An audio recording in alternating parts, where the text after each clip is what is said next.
before that drug is even administered in humans. So the science that goes behind all of it is not really talked about, but it's definitely there. And I think it would be great if we go especially into the undeserved and underrepresented communities and talk about the kind of background to what would be a clinical trial, how to get to that point, because even with speaking with my nieces and nephews, they don't realize the importance of science. Just having that discovery and development research done before going to a clinical trial. So being able to go to schools, elementary, middle, high schools, teaching students of different communities about that aspect of it and how it can lead to being involved in a clinical trial, and how important it is for anyone that is interested to be a part of it. I think having that type of dialogue scientifically in a way that children and even adults can understand, that will, I think that will be a start, and that will help make all the difference. And even currently in my role at Cytiva, I am involved in diversity and inclusion. So one of the things that we're doing at my company is ensuring that we do outreach programs. And I'm in the state of Massachusetts, so we focus on different schools that are in Boston, Springfield, areas where there are a lot of underrepresented individuals, so that they can understand the science behind it. And I think that's kind of where it needs to kind of ramp up a little bit. Tyler, if I can add just a little bit on what Charity is saying, is that certainly teaching and engaging youth about science, but also making it simple. And when she started talking about this, I'm reminded that we took at Hartford Hospital, we had one of the nurses in infectious disease, and she would travel with me. We went to a couple schools along with the foundation that we had some relationship with, and we would do the hand washing experiment. So having kids understand how germs, and when you look at your hands under this blue light or this light that you hadn't seen the germs, and understanding that it was the friction that created with the soap that removed the germs, that's a way of getting them comfortable around science. We're not talking about clinical trials in the kindergarten and first and second grade, but we are talking about science and helping them getting comfortable with science. So as you build, you can use it as building blocks to build on it. So when they get to middle school and get to high school, and maybe as adults, you have a little bit more familiarity with it. Well, I learned to wash my hands. I have to wash my hands for 20 plus seconds. Why is that? Because you're creating friction because of the science around the germs being dislodged from your hands and washed down the sink. That simple analysis is how I think you engage kids around science to get them comfortable at an early age. So later on, when Sandy and Charity come to them about clinical trials and science, they can relate to something that they did that built on. So just something that I think is related to youth when it comes, and I think you do it at the Science Center as well. I was going to say, yeah, me broadcasting live here from the Connecticut Science Center, you'll find few opponents of, children learning about science here. Yeah. Sandy, did you want to add anything to that? I think Charity and Greg really covered it well. I think the importance of bringing STEM opportunities to elementary and middle school is extremely important, and giving it to them in easily digestible ways.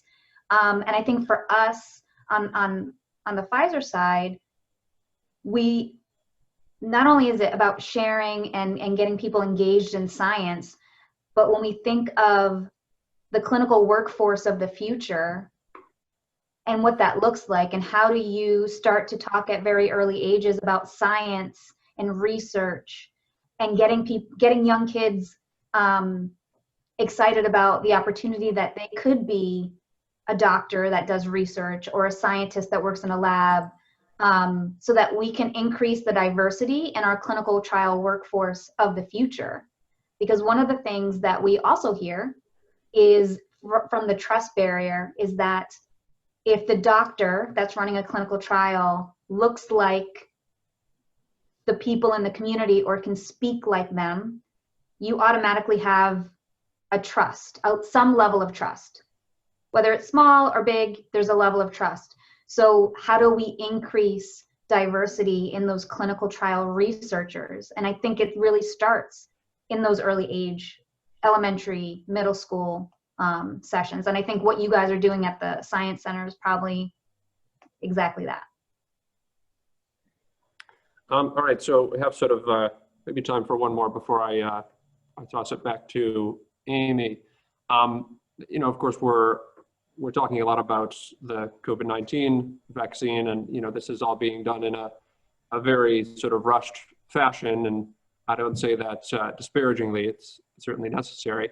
But maybe I'll start with you, Sandy, on this one again. You know, are there lessons that can be learned from, you know, the massive effort that's been put into these clinical trials that you can now take forward, and you know, or you know, not just lessons from a sort of you know, corporate logistical sense, but also lessons in messaging and things like that, you know, about clinical trials, but also about science and, you know, and trust. Are there lessons to be learned in the development of future drugs or, you know, behavioral interventions and other things that clinical trials are done for? Yeah, absolutely. Right. So we had to do things this year in a very different way. We had the whole world watching, right? And everyone needs this vaccine, right? We need to get in front of this disease. So we needed to operate in ways that we've never operated in before. And it wasn't cutting corners or speeding up the process, because the rigor was still there, right? All of the steps that needed to take place took place, but we had to shift the way that we do things, and we needed to put more resource on this work. And there were long days and long nights and long weekends to make it happen. So I think behind the scenes, what people probably didn't see on the news was all of the effort it was taking behind the scenes to make it happen, and all of the people that were focused in the space. We're actively talking right now about what are the lessons that we can take away from all of the things that we've done well and maybe not so well in relation to this study. And so some of that is, how do we replicate how we engage with communities, and how do we replicate how we placed sites and communities? So there's definitely lessons learned that we're going to apply going forward, and our senior most leaders are going to expect that. They're going to expect us to deliver like this going forward. So we're actively digging into that now, and I think the landscape of how clinical trials are conducted in the years to come will be changed forever because of COVID-19, and not just at Pfizer, but I think anyone that's conducting clinical trials. Greg or Charity, did you have anything to add? Yes, I can definitely echo what Sandra is saying. I moved to Massachusetts right before COVID-19 became a major problem, maybe the month before. And in my new role, I was suddenly put into a position where I was doing multiple things at once. I've had long days and long nights and weekends taken away just because of this pandemic. And my company is working with different universities and working on different phases of different COVID-19 projects. So while there is a general time frame in which drugs are going through the approval process, this whole pandemic has really taught me that there is a way in which you can get something on the market within a short period of time without cutting any corners. And I know my company certainly didn't do any of that. We ensured that in every step of the process, we made sure that we were following protocols, but it was more expeditious and just all hands on deck and working in different aspects versus focusing on one part of my job. And it was a rewarding experience, but also challenging, because little did I know that this pandemic was going to stress my abilities as a scientist and make me think outside of my normal box. And I already think outside of the box. So while it seems to be a bit quick, and vaccines were developed within a year versus 15, 16 plus years, I can say that as a scientist, all hands on deck, and there are a lot of work that was being done behind the scenes that most people would never realize. Yeah. And I would, so Tyler, my only, the non-scientists of the group here, I would add that we evolve and we learn through various processes. And I think Sandy and Charity could probably give us a vaccine development 101 that would get us comfortable. She mentioned earlier about transparency. But I think what limited knowledge I know about the various phases and how they were expedited and how many people were in the various phases and how that was able to move and speed up the process is something that people could get comfortable with. It's not for me to explain because it's out of my league, but I think someone with Sandy's expertise probably could do a one-on-one and talk about the phases and the number of people and how that was shortened, how that cycle was shortened relative to historical vaccines, which would give the public even more comfort around it and not so much about the speed of it. Yeah, and I'll add, Greg, that I'm not a scientist either, but we're certainly in good company. Well, thank you all for those answers, and thank you to our viewers for providing some of those questions. Clearly, the work continues, and it from the corporate all the way down to the barbershop. And so thank you all for the work that you're doing. Before I toss it back to Amy, I'm just going to ask my production to put up our one of our screens here. For our viewers, if you have been enjoying our program, please do consider supporting the work that we do here, supporting the Science Center's mission. You can make a donation by text. You can text Love Science to 44321 and support our work. So thank you all for tuning in. And I'm going to toss it back to Amy. Great, thank you, Tyler. Thank you, Sandy and Greg and Charity. But we're not done yet. I have a couple more questions, actually. Sandy, you mentioned the success that you've had with engaging communities and and dealing with leaders in communities.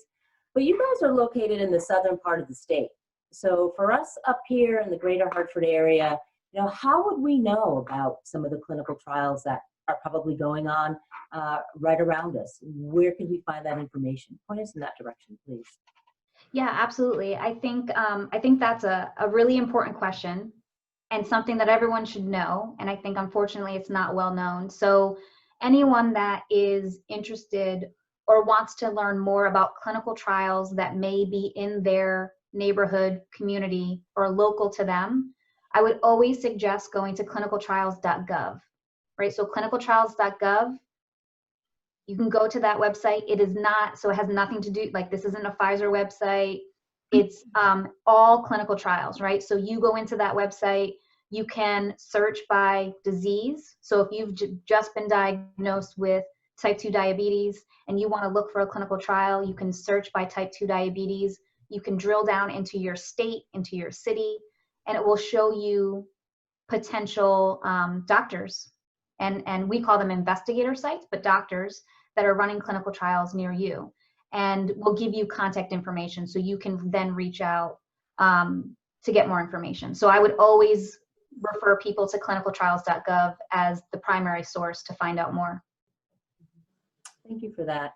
And related to that question, you talked about clinical trial sites and preclinical trial sites and placing them actually in communities. Where could you, what's been the most success that you've had? Where outside of Pfizer? What kinds of community, with churches, any? Do you mean success in community engagement? Yes, and or actually placing clinical trials or preclinical trials, screening sites in communities, meeting people where they are. Yeah, so in Connecticut itself, we have a clinical research unit that is in New Haven, Connecticut. So we call it our CRU, which is a clinical research unit, which does really early phase clinical research. And so that's been in New Haven. It's very close to Yale. So folks can definitely check out more information about what's going on at the clinical research unit in New Haven. So I think locally, that's probably one to kind of talk about. We do a lot of there's different investigator sites or doctor's offices that run clinical trials for us at Pfizer across Connecticut, right? So it really depends on the disease level and what we're tackling with the clinical trial. But we have sites all over Connecticut. It really just depends on the focus, the disease focus. Great, thank you. And Greg, can you talk any more about the Black Men's Health Project or any other health-related work that you're doing in the community? Certainly. So COVID, as with all things, has created more of a challenge because before COVID, we were more in person, right? Going out and visiting. So that means more of it now is virtual. So we're doing a number of series of content, and we've expanded it beyond just the Black Men's Health. It's, sort of take charge of your health initiative where we try to talk, as I mentioned earlier, we had a series of sessions with youth on mental wellness. We had a mental wellness one for the African-American population, partnering with a few churches and organizations in the community. So it's primarily more virtual, but it's still along the lines of not focused on getting people ready for any clinical trials or something, but really developing trust and sharing information, because that's really why we exist. We exist to try to make the world better and make the world healthier, I should say. And so it's in our natural everyday business to go out and reach out to the community to try to improve the health by sharing information and other resources that we may have that they can be informed among themselves. So that's a continual thread from our strategy of just engaging the public and being there. And should trials or need for folks that we might be able to engage because we have a trust factor, then maybe they'll be more likely because they've seen someone, or as Sandra said, they've been in the neighborhood before. You just don't show up when there's this time of need. It's not transactional, it's strategic, and it started some time ago. So it's been our focus to continue that education and information along, sharing information. Hopefully folks will be informed, and when they're informed, they can be responsible. Absolutely. Thank you, Greg. And in Charity, you talked about messaging and communicating science and informing, and I know that you are a mentor to young people in STEM. And we certainly appreciate women in science here at the Connecticut Science Center, women like yourself, and we really look to you even to engage and support the young girls and women, female scientists of the future. So I would invite you back, along with you, Sandy, for future engagements with us to talk to girls, to talk to women, to talk to our Science Center audience, and share with them, raise awareness about science. And Absolutely. I want to thank all of our guests again for joining us this evening. We're sorry that Pastor Porter was unable to join us. He did have an emergency. We wish him and his family well. We certainly missed his unique perspective and his voice to this conversation.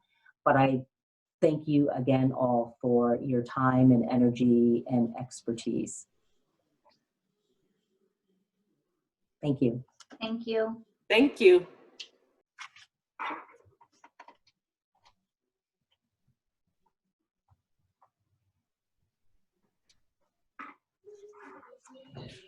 If you've enjoyed tonight's program, please consider joining us for our next Straight Talk, The Persistence of Race in Scientific Research, on Thursday, February the 18th, starting at 6 p.m.